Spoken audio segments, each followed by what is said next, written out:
Yusuf and Beyond Borders. Beyond Borders. It's Borderline with Ireti Bakare-Yusuf.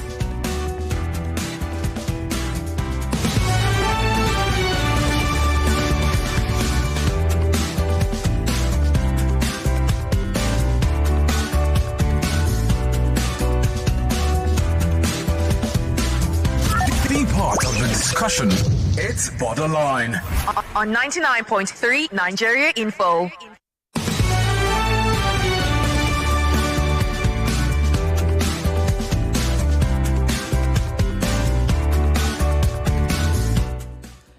Good afternoon, Lagos, Nigeria, Palestine, Israel. I know we now have some listeners in Istanbul, UK, Europe, diaspora, wherever you are listening to us from. My name is Ireti Bakare-Yusuf.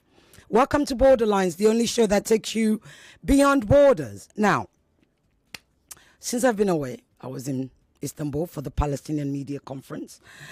And whilst I was there, of course, there was the ceasefire announcement and, it was actually started. And yes, we were all excited, very excited. But does that mean things have changed? I think not.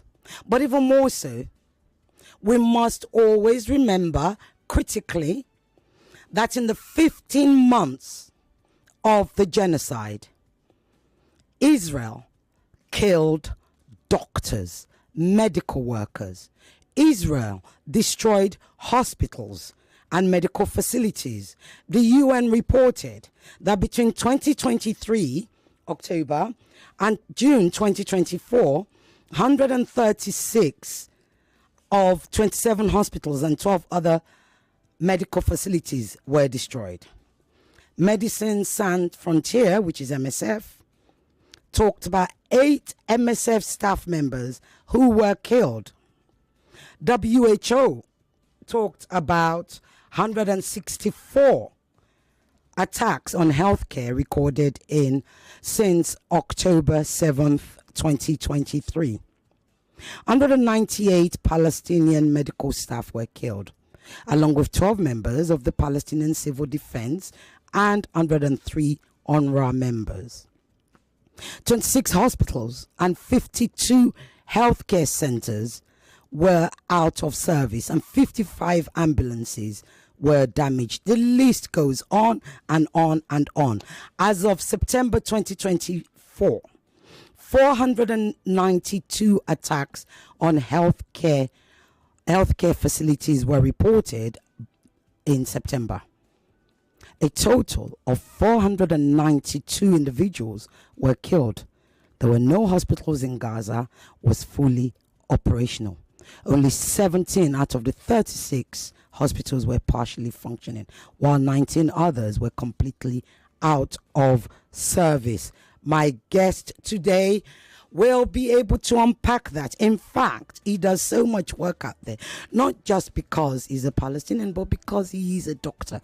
Doctors save lives. But he's not just a doctor, he's also a humanitarian worker.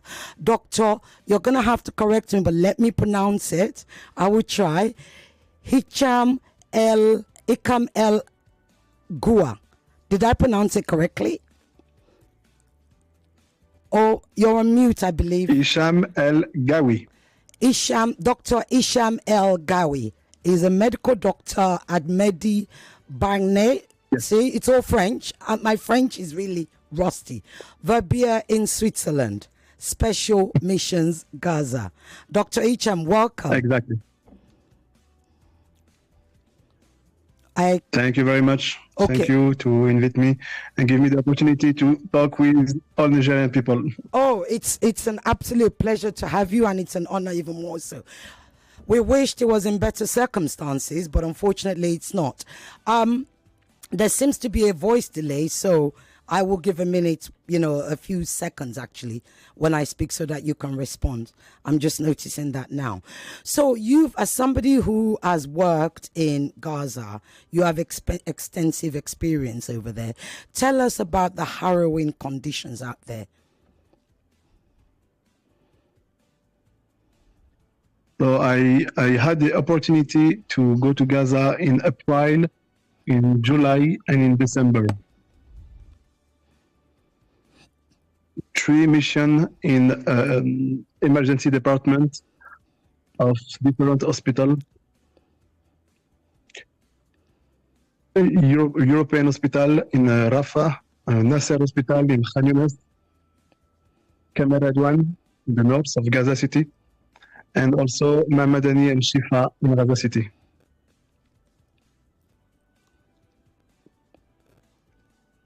All the missions were really different. All missions had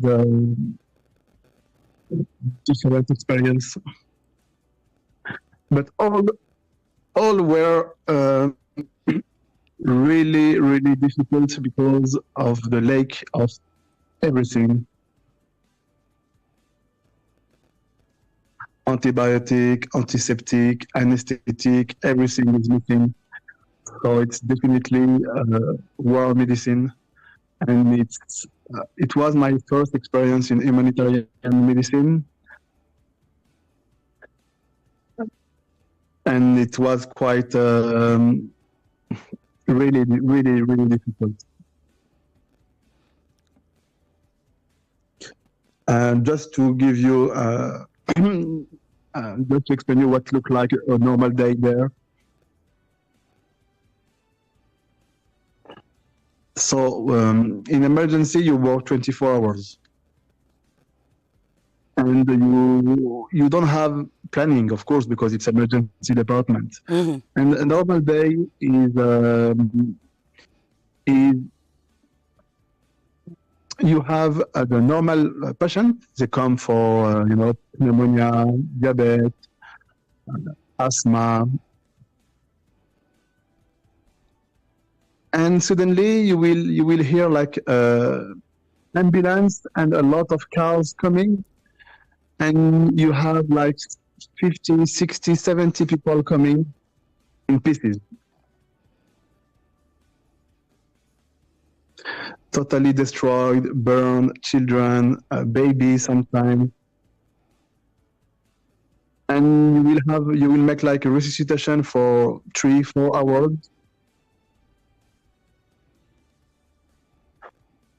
With, as I said, the lack of everything, so you have to make a big selection for patients.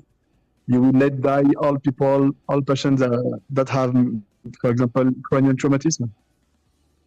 Indeed, we've had as you don't have you don't have the material to put a chest tube. So people who cannot breathe normally, you let them die. People who are burned, you let them die. So it's you select the patient according the device you have and according the resources. Yeah. Can you hear me? I know the delay. We really have the time lapse in what we say is really quite bad, but we'll make it work as best as possible. We've heard a great deal about babies, especially pregnant women, babies being born, the pregnant women without anesthesia. We've heard of babies who are born who would normally be saved, but can't be saved because there are no medications for the doctors to use. We've heard of children being amputated. The choice whether to amputate or to leave the child to die. Talk to us about those kind of situations, please. These kind of situations, it's daily. You have this every day. I have 2 stories that stay in my mind. One woman, she were pregnant, 8 months pregnancy. And she were walking in the street with her husband, wanted to buy some clothes for the future baby, whose name was Omar. And she received a big shrap after a big bomb attack. This shrap went through her hand and through the abdomen. and through the baby's chest. She arrived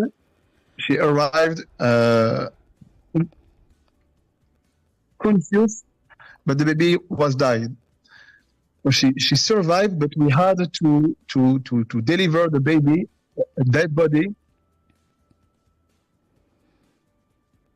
And everybody in the room was not shocked, because it's like they used to see that. I was totally shocked. And or another woman, she came with her baby, 8 months old. This woman received a bullet on the chest, so she had a big pneumothorax, and her baby had a bullet in the neck. Wow. And when she arrived, she didn't want to give the baby to us, but the baby was dead.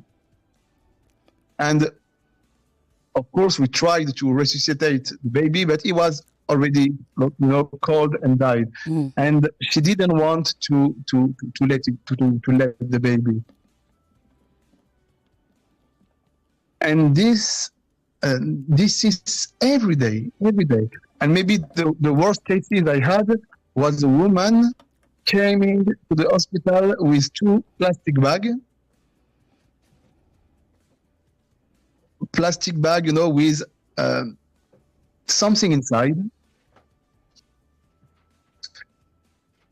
And I asked my colleague, what I'm supposed to do? He said me, you have to put your hand inside and identify if it's a girl, a boy, and how old is he. I said, oh my God, how can we make this? He said, you can take the 2 bags and check how many kilograms.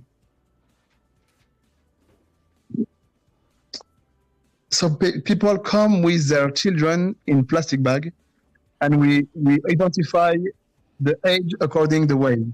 And when I was putting my hand inside the bags, I was like, shocked, and just thinking about this woman trying to take all the rest of her daughter and putting her in the bag. It was like terrifying. And it's something you have every day. So a lot of people say we have a lot of women and children, but this has an explanation. It's just because during the day, all the men go out and try, to find some food and to some wood, to make a fire, and women and children, they try to stay in building, in home, to be protected from the bomb. So when you have a big bomb attacked like a building, inside there is only women and children. So when you will receive 50, 60 people in one time, in 1 hour, 70, 80% will be women and children. Wow. Dr. Hicham, I mean, you've just given us details the sort of details that were unknown, is unknown to many, many people. The sort of detail that is hardly ever spoken about. The sort of detail that is painted over, whilst we know, even though we know the atrocities that's going on. Why do you think Israel persists on attacking hospitals? Just today, I don't know whether you know Bisan. She's a journalist in Gaza. She posted a video of Emirati hospital. From the outside, it is clear that it is a hospital, but inside is fully destroyed to the point where the paintings, in hospitals, in the pediatric section, they would do paintings on the wall for the children. All those things were coming up. This was a hospital that was frequented by women. Some women, pregnant women. Some women even took shelter there. How is that? How can Israel, how can any nation, irrespective of what conflict they may be going through, how can they justify such acts of illegality?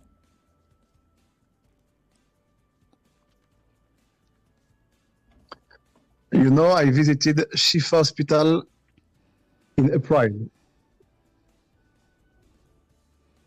And Shifa Hospital was the biggest hospital in Palestine, Israel included.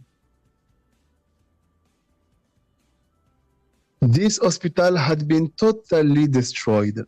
Totally destroyed. And also in Nasser Hospital was not destroyed, but inside I saw, with my eyes, the ultrasound, the monitors, the CT scanner destroyed by bullets, or the screen destroyed. So there is definitely, how to say, the soldiers want to try to eliminate, to stop all medical activity there. And it's, if you try to think like them, it's difficult, huh? It's really difficult. But if you try to think like them, of course it will work, because if you kill doctors and you destroy hospital, you will make a lot of victims. And they cannot say now that it was like a collateral accident or something like this, because when the hospital is totally destroyed and totally burned, it's not an accident. Indeed, it's not an accident. Now, the other thing that Israel has continued to do was arresting medical workers, not just killing them. Those that they could arrest, they arrested. Dr. Hussam Abu Shariah, I believe is his name, who incidentally happens to be first cousin with the head of the Nigerian Palestine community here. They're first cousins. He's still under detention with Israel. Nobody has heard anything from him till now. I've spoken to the family. They said they still haven't heard anything, but they have been told that he has been tortured. Why, if it's one thing destroying the hospitals, why then is Israel detaining medical workers? Medical workers, like journalists, like hospitals, are supposed to be protected. They are protected spaces during conflicts. I will not call this a war. I am calling it a conflict or a genocide. Why do you think Israel is able to get away with that? You are talking about Hicham Abu Safia. Yes. He's the director of Cameroon Hospital. I worked with him in April. He's a brilliant doctor, very brave doctor. And if you know his history, in November, when soldiers wanted to enter in Cameroon, asked to Dr. Abu Safia to evacuate the hospital. And he said, it's impossible, we have a lot of patients in intensive care, so we cannot make it. They insisted and they say, you have the choice. You evacuate now the hospital, or we kill your son. He said, I cannot evacuate the hospital. They killed his son in front of him. And his son now is buried in the just front of the hospital, 17 years old. This doctor, I worked with him every time when we had mass casualties. He was here with us in the emergency department on the ground, trying to resuscitate people. It's a brilliant doctor. And when I heard for 2 months, these doctors were trying to call the humanity, to call the world for help. He was trying to say, open your eyes. We have a lot of patients here. We need the protection of the world. Nobody heard. Nobody cared.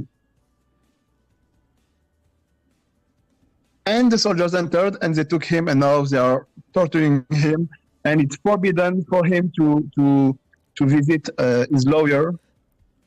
It's just impossible to understand how the world can sleep normally with that. How can we accept that doctors, nurses, ambulance can be targeted like this? It's a big crime against humanity, and we have a big manifestation tomorrow in front of United Nations in Geneva to condemn it and to ask for the liberation of Dr. Hassan. It's a good question you ask. How can the world continue to look at this? It has been argued and widely accepted that the international medical community have been, have not risen to support what's going on with doctors and hospitals in Palestine. Would you agree with that?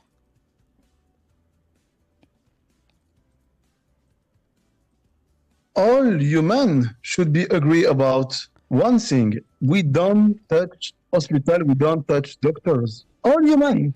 And all human are agree with Geneva Convention. And if you read well the Convention of Geneva, it's written clearly that hospital have a protection, and if even the Israel suspected that in the hospital there is like a weapon or any soldiers, it's not a reason to attack the hospital. It's written like this, and all people in the world were agree to sign this convention, and now nobody cared because they are Palestinian. So Palestinian blood doesn't cost nothing, and it's a big shame because we, not only humanitarian, but all people in the world, we are now facing a genocide in TikTok, in all social media, and more or less we are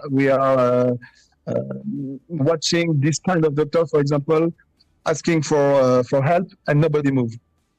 And till today, I cannot understand why the world didn't try to help this hospital, especially Dr. Hassan. I had Dr. Tanya, who was our guest a few months ago, and when I asked her the same question, her response was short, firm, and to the point. She said, because the world is racist. Would you agree with that?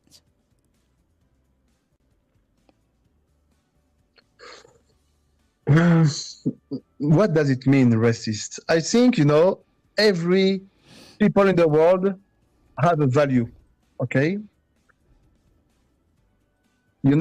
When we went to Gaza, we had with us American doctors,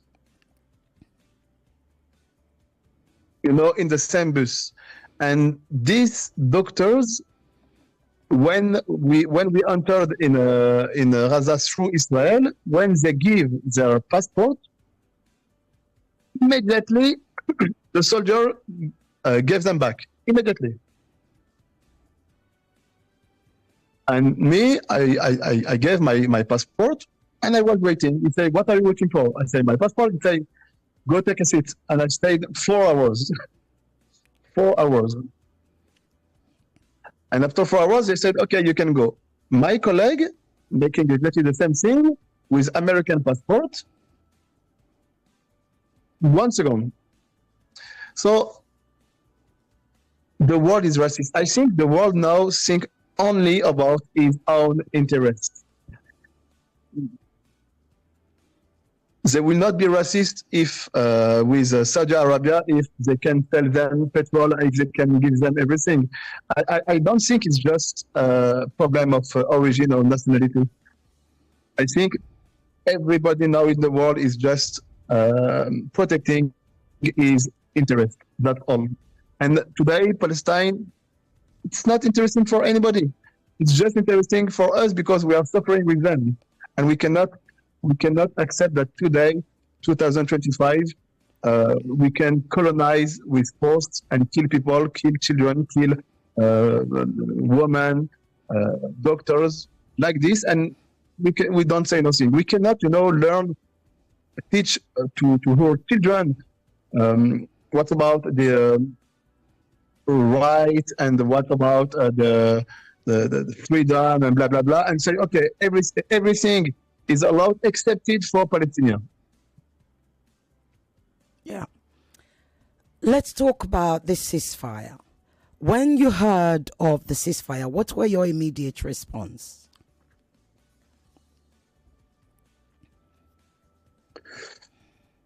I was shared because, of course, I was so happy that Palestinians could sleep without bomb. Because believe me, when I was in December in Gaza, I took my phone and I recorded just 3 minutes, a video of 3 minutes. And in 3 minutes, we had 6 bombs. So every 30 seconds, 1 bomb. So of course, when you hear about the ceasefire, I was really happy because they deserve rest and they deserve to repair the hospital and they deserve a normal life. But at the same time, I really scared about like a strategy from Israel, and that as we saw, in Lebanon, they didn't respect the ceasefire more than 400 times, and now they are in Syria. For which reason? Self-defense. So they say it's self-defense. Okay, you can say it, but what are you doing in Syria? So today, look, we are not stupid. Today we know that it's not a problem of the defense or it's colonization, and a colonization, I think that it will not be enough just a ceasefire like this. We should have something like a very important decision about creating a state independent, recognized, and everybody in the world should go to Gaza, because when you have stranger and tourists and humanitarian, I think this is the best protection for them, because our blood costs a lot. Yeah. You're also very involved in the humanitarian response in Gaza, in Palestine. Talk to us about the humanitarian work that you do out there.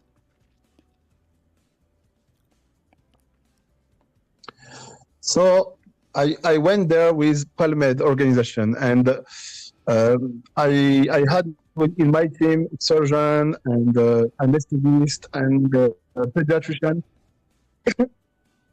And my main job was to work in the emergency department and making resuscitation, but at the same time to try to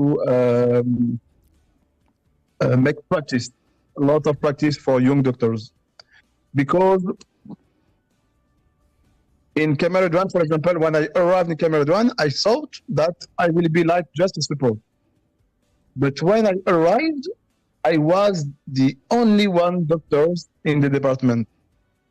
It was like a shock for me because everybody is looking for me and say, okay, what we are doing now? I say, I just arrived a few minutes ago because there is only students. Only students are very young doctors. So your mission is, of course, to treat people, but at the same time, to teach them a lot about the good practice and how to manage according the lack of resources. And when you finish your mission, usually it's 2 weeks, it's 15 days, so it's nothing. You let them with with like ability to process any procedure. You let them with some material, because every time when we come with ultrasound, We try to come with drugs. But it's a lot of frustration because before entering in Gaza, we receive a paper from Israel to say it's forbidden to take with you any drug. How can you make a restriction like that for doctors? We are coming to help, but we cannot bring with us any anesthetic or any antibiotic or any drugs. So what did you have to work with if you're restricted? Because we do know that Israel restricted many things from getting into Gaza. Very, very important. Every single thing restricted was important, including food, including blankets, clothes, etc. What were you able to work with if they restricted you from being able to bring in medication, as well as restricting the UN from bringing in medication?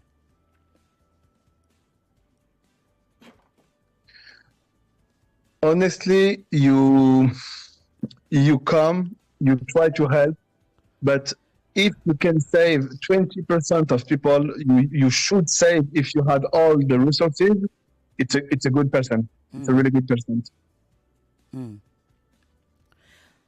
So you definitely you can help, but it's not. It's that's why I say it's a big frustration, because you come and every time you say, I don't have this, I don't have this, I don't have this. So it's you work, but without good effect, to be honest. Indeed.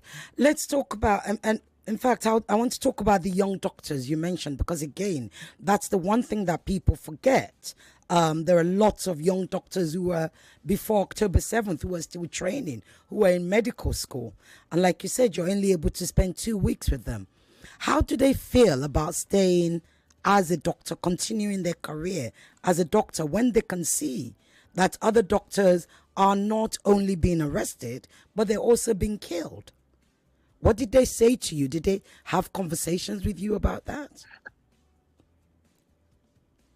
Of course, we talked a lot. We talked a lot about the situation. I stayed in contact with one doctor. Stayed with Dr. Hicham until the end. I wish that everybody in the world should had the opportunity to go there, because I met heroes there. All these young doctors I'm talking about, they are just amazing, and they teach me a lot about humanity, about today I explain to my daughters we have heroes, and I give the name of Sam, I give the name of Dr. Motaz. They are doctors working since 450 days, every day, without any money. Okay? Any money. They work totally freely as they are volunteers. They just have the right to get one bed on the ground and one plate of rice. This is what they deserve: only food and sleep, and they work every day,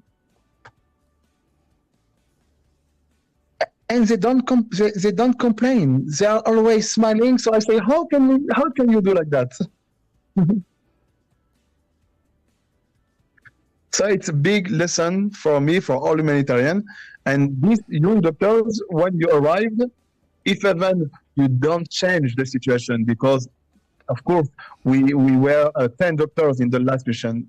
What is 10 doctors? It doesn't change nothing, in fact. But one thing is changing, is that the hope, because they realized that the world didn't give up and didn't forget them.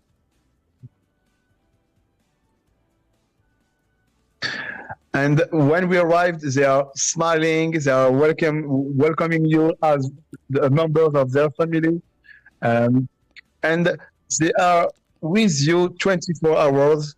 They want you explain them everything. They want you teach them everything. They are amazing. They are amazing, and it was a big lesson for me. Indeed, indeed. I'm going to open up the line 0201 277 0993 0201 465 7190. You can send your comments or questions for Dr. Hicham on 0809 597 5805. Remember, he's a doctor. He's not a politician. He's a doctor. So calm down. I have a question here from a Swiss citizen in Nigeria. The question says, Dear Dr. Hicham, as a Swiss doctor with first-hand experience in Gaza, what is Switzerland doing to address the humanitarian crisis there? Switzerland is known for its humanitarian principles and rigorous due diligence. Which NGOs are actively involved in providing support on the ground?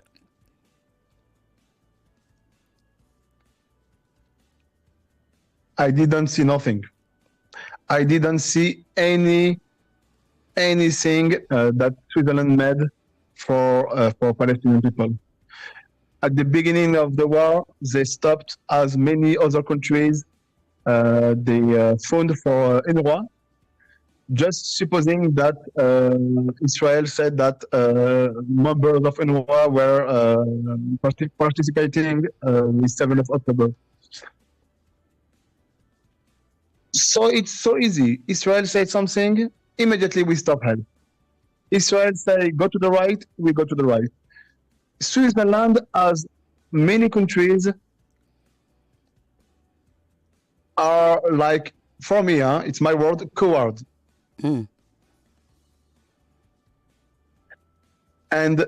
you know, I asked 1 week ago, I made like a conference. We want that Switzerland stayed as Spain, as Ireland, as Slovenia, because these countries choose to be on the good side of the history.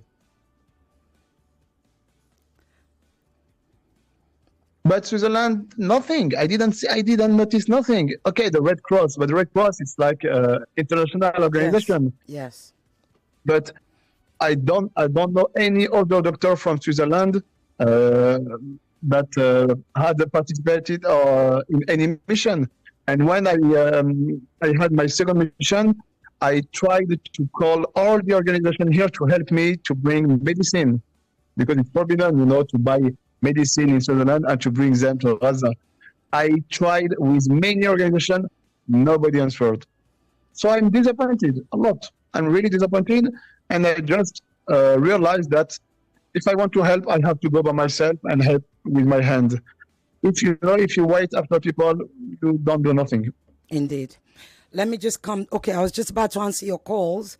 Dr. Hicham, I'm going to open the line to our listeners. I hope you... Okay, you're sitting up. Good. I like that. It's better. We can see you better now. Your screen is much better and it's straighter. Okay, I'm going to answer your calls now. Hello. Good evening. Good evening. Your name, where you're calling from, and your question, please, very quickly. Marumito is my name. Go ahead. Calling from Lekki. Go ahead. And I really want to say I'm in tears. For the first time, I've been listening, following this program, but sincerely, the doctor get to me, and I feel we don't have a united nation. We don't have a united nation. I'm in tears. Sorry. Thank you. Thank you. Dr. Hicham, did you hear him? Were you able to hear him? Yes. Okay, good. All right, I'm going to answer the next call now. Yes. I just wanted to make sure you could hear. Thank you. Hello? Okay. Hello? Hello? Yes. Your name? Good evening. How are you? I'm very well, thank you. I want to ask our guest, as a practicing doctor in all his experience, how horrified, how terrified was he getting to see children, babies who needed incubators, but they couldn't have access to that because of the war? Thank you. Sorry, say that again. I think he talked about the babies in the incubators who couldn't have access to the incubators. How were you able to deal with that? What happened with those babies? The baby staying in the incubators because they had to evacuate the hospital. You're talking about that? Yes.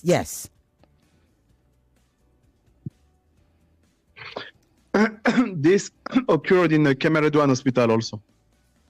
In Kemeredouane, they had this history.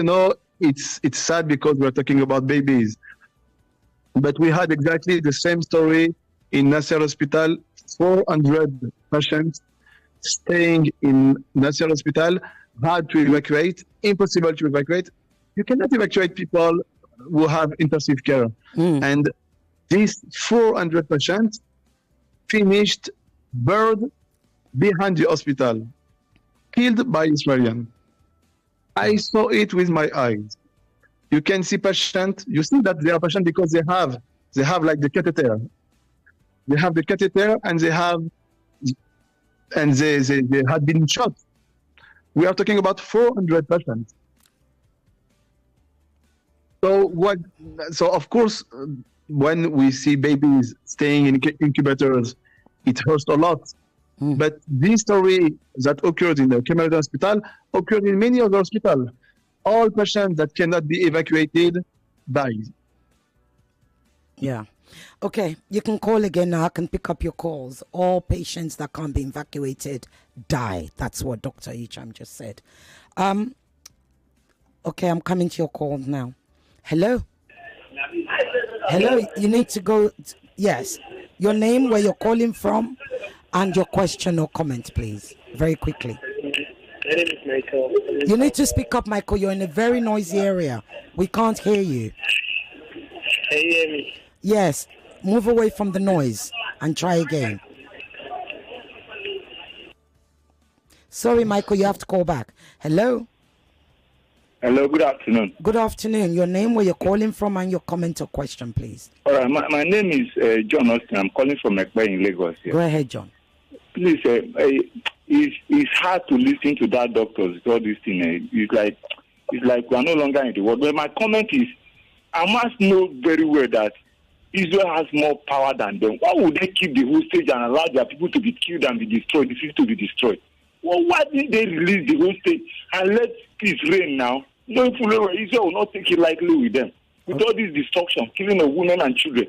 It's painful now. Okay. Eh? Thank you. It's painful. Why did they delay up till now?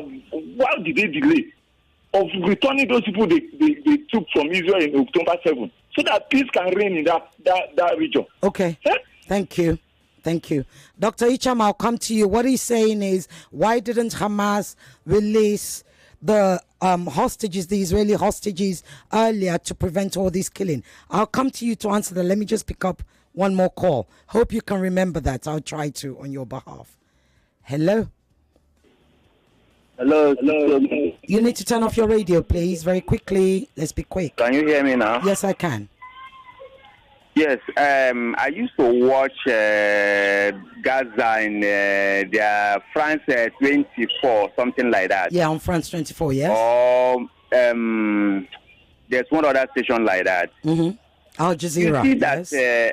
I want to know, is it true that the militants that Israel are fighting, is it true they are working with the doctors in the hospital? Okay. They used to stay there and organize their crimes and mobilize their people to go to the war. Thank you. Because that is surprising. Thank you. And again, you only get to ask one question, Hello? I'm afraid.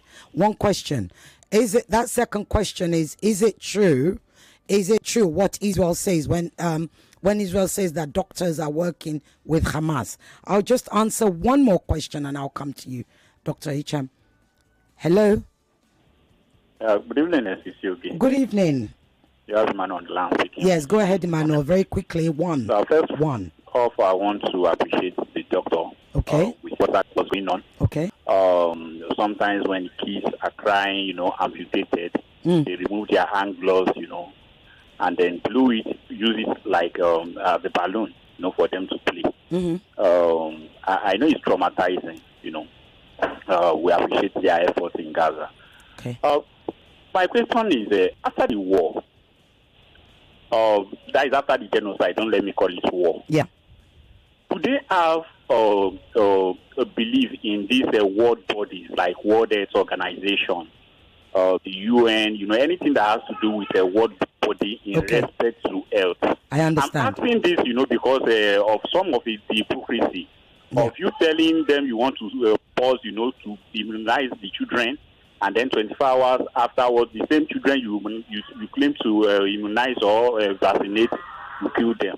Thank you. Thank you. So we have 3 questions here. The last one was Emmanuel, who said, is there still any more hope in the likes of the UN and WHO? He's asking that question because the same people who Israel that say, they're going to pause in certain areas so that children can be immunized, against polio, the same children get killed afterwards, right? The other question before that was, is it true what Israel says when he says doctors are members of Hamas? I can't remember. I'll try and remember the first one. You have 2 minutes. We're running out of time. What does it mean doctors are members of Hamas? You have to understand something. Hamas, I'm not a politician. I'm not Palestinian. My origin is from Morocco. So I will answer you as humanitarian doctors. What I saw there is that doctors are treating everybody. Hamas is present in all the system, political, hospital, the ambulance, the economy, everywhere. So what does it mean that doctors are working with Hamas? Hamas has been elected. So all the politics, all the administration in Gaza are working with Hamas. So you have to identify the difference between the military part and all the administrative one. And I just say you something quickly. In April, when I went there, Israeli soldiers had been injured, and Palestinian people took these soldiers to the hospital. And doctors took care of them, and they called the army to say, come and take your soldiers after healing them. So doctors there are treating everybody. They are not making any difference between Jews, Muslim, Christian, or anything.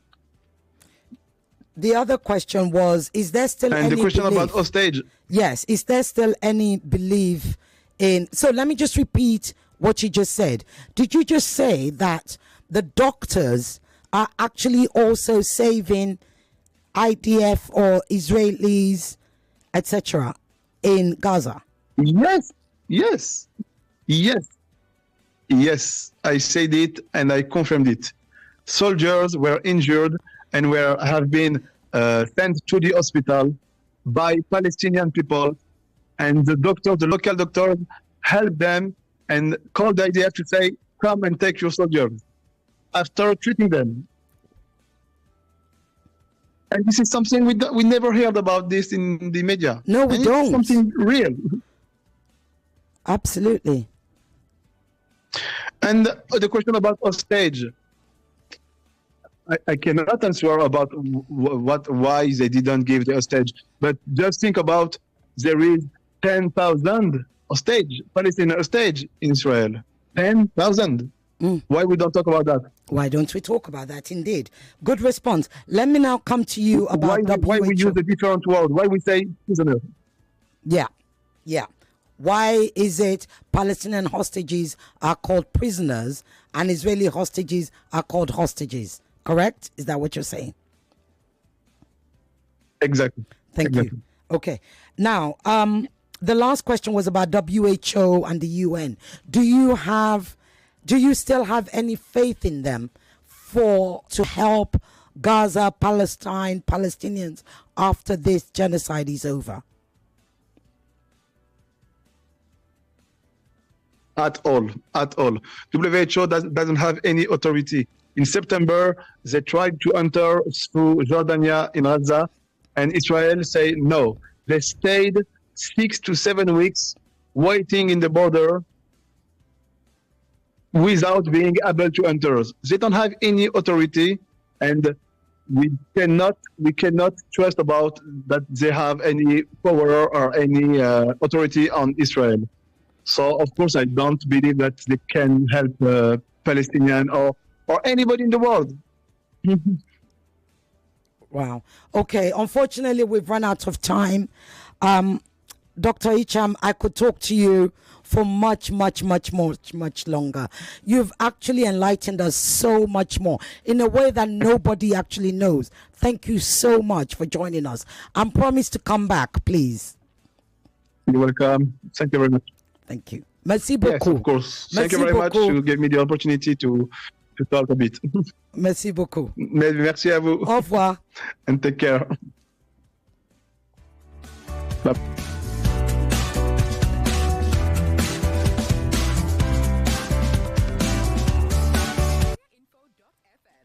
99.3 Nigeria Info. We are more than just radio. Subscribe to our YouTube channel at Nigeria Info FM. Check us out on Facebook at Nigeria Info 99.3. Follow us on Twitter at Nigeria Info FM and on Instagram at Nigeria Info FM Lagos for live updates as it happens. 99.3 Nigeria Info. Let's talk.